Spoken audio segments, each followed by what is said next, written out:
You are listening to the Work-Life Eubiosis podcast with your host, Charleston Edwards. If this is your first time here, welcome. My goal is simple, to bring harmony and balance to this world, starting with the family. There is so much more to life than the 9 to 5, and this show is designed to bring you inspiration, motivation, and practical solutions to bring balance and joy back to your life. Work-life balance is not a myth, it's a choice. Themes on this show range widely between faith, family rhythms, work, and lifestyle philosophies. You will also hear burning ladder essays submitted by our community of friends and listeners who ditched the rat race, beat burnout to pursue a more balanced and purposeful life. My hope is that this show and the stories shared will provide encouragement, motivation, and will provide some ideas that will be valuable to you on your journey to work-life freedom. So let's dive into today's episode.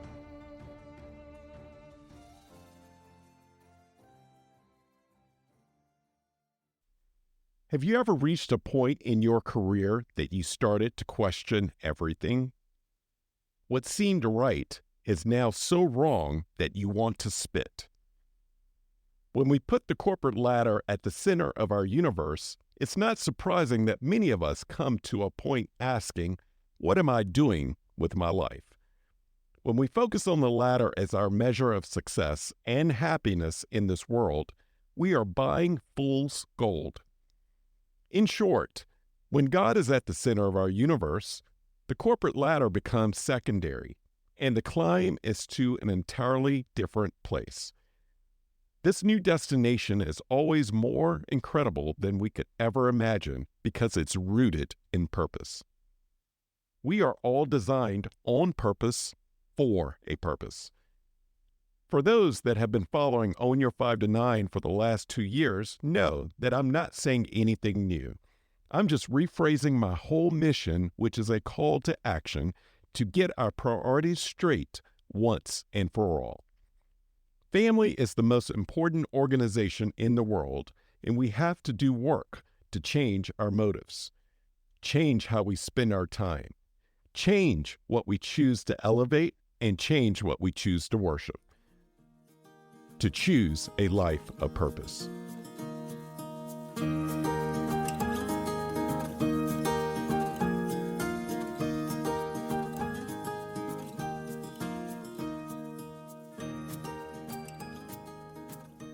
Our professions are deeply connected to our identities.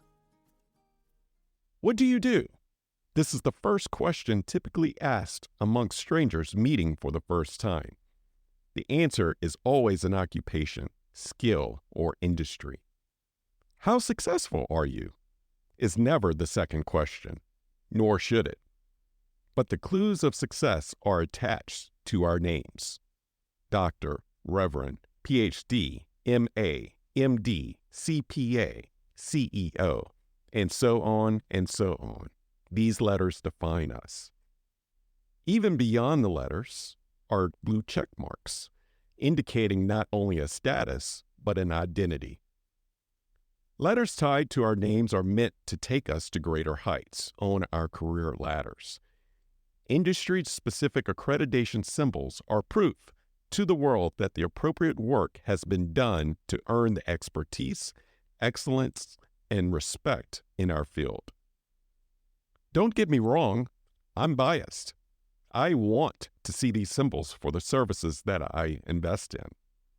I look for these symbols on resumes, business cards, LinkedIn, classrooms, offices, and pulpits. We all look for these symbols. We've been trained to. These letters are the definition of what it means to be a professional, the people we look for service, teaching, or defending our values. But attaining letters and credentials is not my argument. My question is what happens when the letters attached to our name no longer suit our deepest desires, our values, or the season of life that we are in.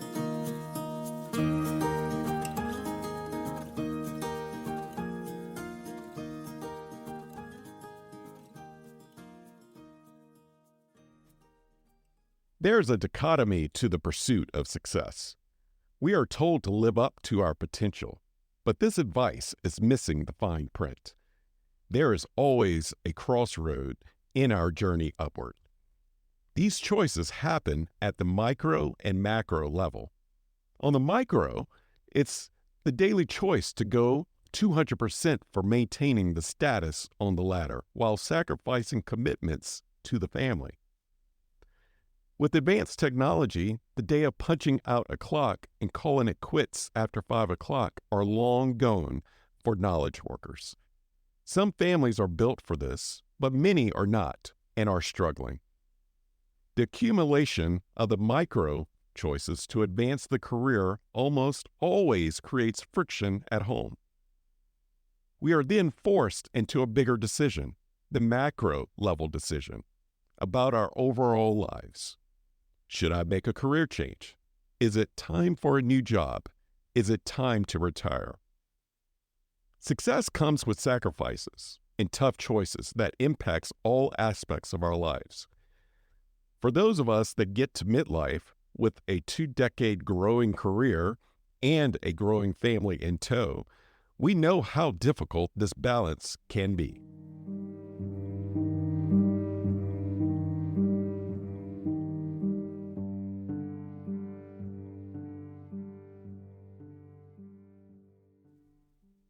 Chasing qualifications for the sake of the ladder has its dangers when it's done solely for self over service. It's called MO, an acronym for me over we. When we chase ladders before confirming our core purpose for this world, we end up at the top of one mountain pretty lonely and with clear visibility to another mountain that had our name written all over it the entire time. As I mentioned last week, the first mountain is not wrong. It may actually be a necessity for many of us, but it's not a place to stay. The earlier in life that we can find our second mountain and live by our true purpose for service, the better it is for eradicating burnout, eradicating the naysayers in our own heads, and making this world a better place. Aligning our occupational status to our identity has dangerous implications. Seasons change, companies shift, reorganizations happen, good bosses move on, stock markets crash, pandemics happen. And with the ever so common seasonal changes of life, so do our perspectives and our values. In these seasonal changes is wisdom. But are we truly embracing the lessons learned?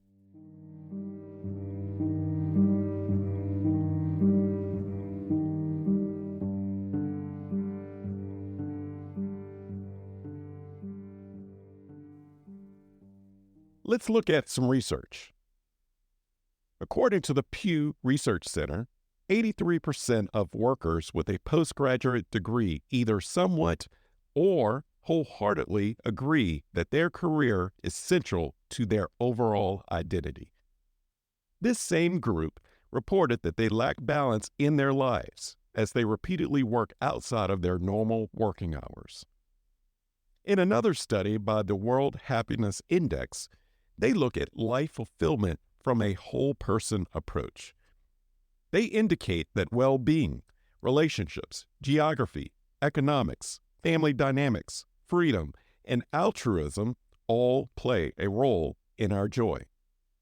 If you're not familiar with the term altruism, acts of altruism includes a wide range of non-obligatory, non-reciprocal behaviors that helps and serves our neighbors and those in need.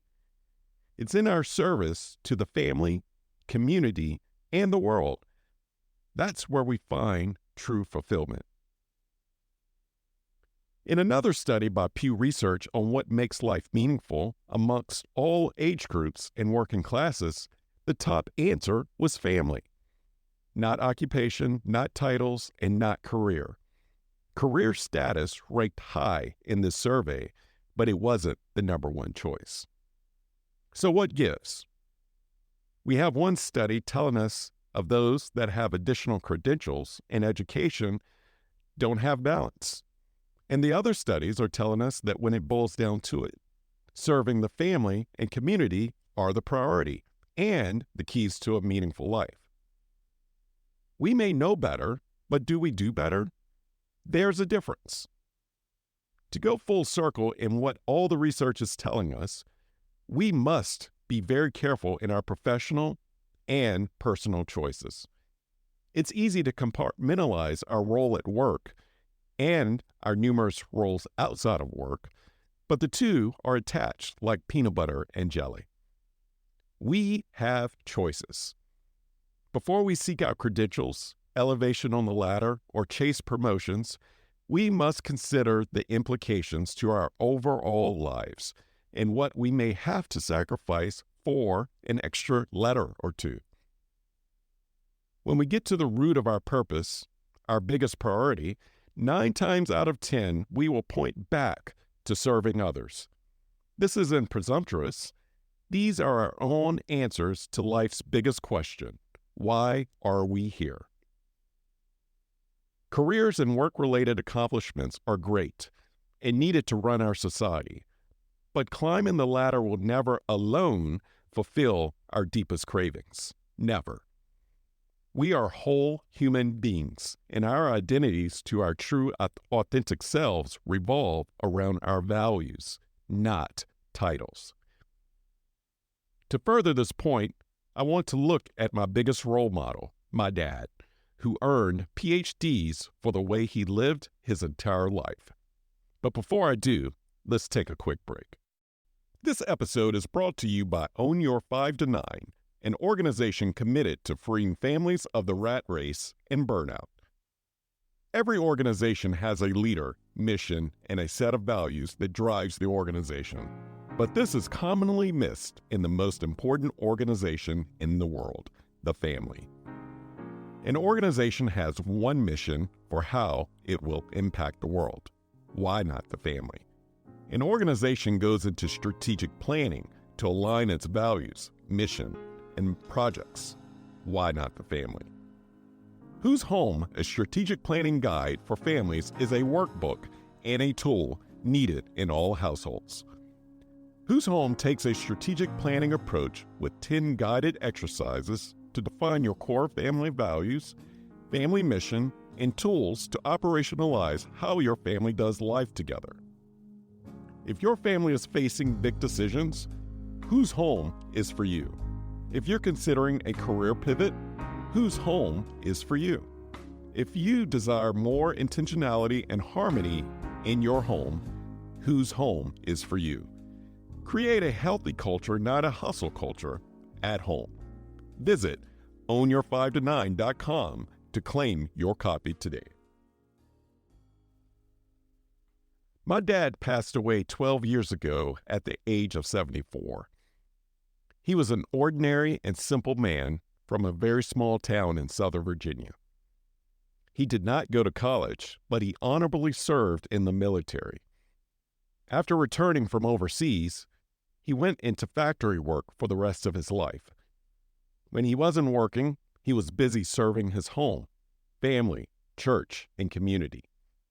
On Sundays, he worshiped God and rested. He lived a quiet life, and he found much success by living by his values.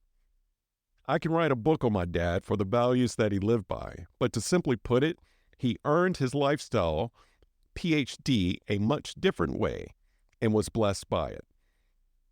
If you would ever ask anyone in my dad's circle of what he did, the answer would not be by his occupation or industry.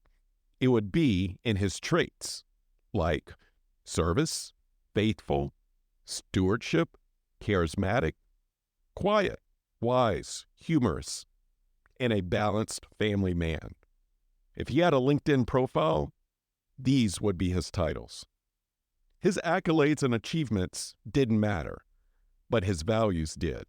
So much so, his values were his credentials. My dad was not an anomaly. This is the story of millions that lived in a different era where family, community, and biblical values were the center of all decisions, not the latter. So how do we transition to pursue a lifestyle PhD before academic PhDs? Similar to the two mountains that I mentioned earlier, I would say that lifestyle PhDs come into two different phases of life. PhD number one is purpose, heart, and discipline. PhD number two are priorities, humility, and design. Let's look at PhD number one. Before we go chasing any accreditation in any field, we must get to the root of our why, our uniquely designed purpose given to us by God. It starts with these three questions. What am I on this earth to do? This is the purpose. What inner desires in my heart and natural talents have I been given? This is the heart. What can I do daily to nurture my gifts, and what does continuation, not climbing, look like habitually? This is discipline. PhD number two are for those of us that are making major career pivots much later in life. With all of our fancy titles, we are feeling a gravitational pull to something different, something new, or even back to a more balanced lifestyle to focus on home. At this point, we've gained a legitimate credential or two to take us into retirement, but we can't shake the voice saying, there's another way. There is something else for me to do. I need the reset button. Pursuing PhD number two is surprisingly one of the most overlooked tools in our tool belt because so much was invested to climb the current ladder we're on. Why jump off the ladder? Why burn the ladder? How can we ever fathom starting over when there are mouths to feed, college to pay for, mortgages to pay, or retirement to save up for? That's the entire point. Burning the ladder is sacrificing our own ego, our status symbols, for the sake of serving humanity in the best way we've been gifted to and called to do. To quote author and podcaster Ollie Henderson, there are three stages to the typical life: study, work, and retire. PhD number two adds additional stages and seasons. PhD number two breaks us from our hypnosis and pumps life back into us. Priorities, humility, and design becomes the core pillars into how we do life. For those that have earned the second PhD, here are the three questions that they were able to answer and then conquer. First, what am I being called to do, to be, and how can I reorganize my life? That's priorities. Number two, am I willing to start over using my skills from career number one to build career number two? That's humility. What can I do to make ends meet and continue to follow this new calling? That's called design. Fear is the typical response to any of these questions. The commitment to time, money, resources, while also overcoming imposter syndrome of something new, can paralyze the best of us. Fear is natural, but when it's unconquered, it's a trap that clamps even harder. I get it. For those of us that reach a career crossroads at midlife, we typically have a lot more at stake: mortgages, families, future investment for kids' success, and their livelihood. It would be just too risky to take a demotion, go back to school, or invest in resources into something we don't know if we will be successful or not. But success is not the first goal, nor the point. Purpose is the point. That is the route to a fulfilling life. With that, making a pivot is possible. We must be pragmatic, but fearless and faithful in our approach to change. You are not alone. God is there to support us in our purpose. There are options out of the ladder climbing lifestyle. More people are taking their lives back and recommitting to authenticity, values, service, and family. I'm personally encouraged by the upcoming generation and the new voices speaking up in this post-pandemic era. If you need help with a pivot, seek out a career coach or perhaps a work-life balance coach. It does not have to be me, but having the support is well worth the investment.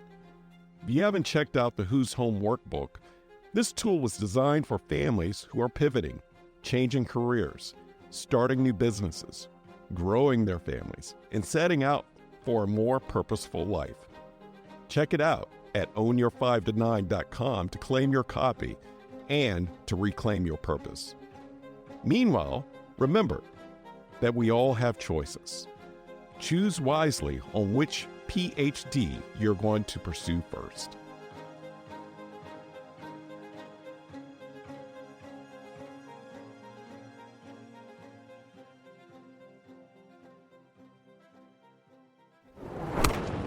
Thank you for listening to the Work Life You by OSIS podcast, part of the Work Life resources created by Own Your 5 to 9. I hope that you have found encouragement and a few ideas to strengthen your journey to purpose, freedom, and balance. Have you overcome burnout and found a new way of life? Millions around the globe are still at the risk of burnout and losing it all, and your story may be the one that sparks not only a dream, but action. Visit ownyour5to9.com for more information and to submit your story. While you're there, join the Work Life You by OSIS newsletter and receive additional resources weekly right to your inbox. If you enjoy this podcast, take time to subscribe, rate, and leave a review. Share it with a friend or a loved one. Remember, the most important organization in the world is the family. Let's do our part to strengthen it. Thank you for listening.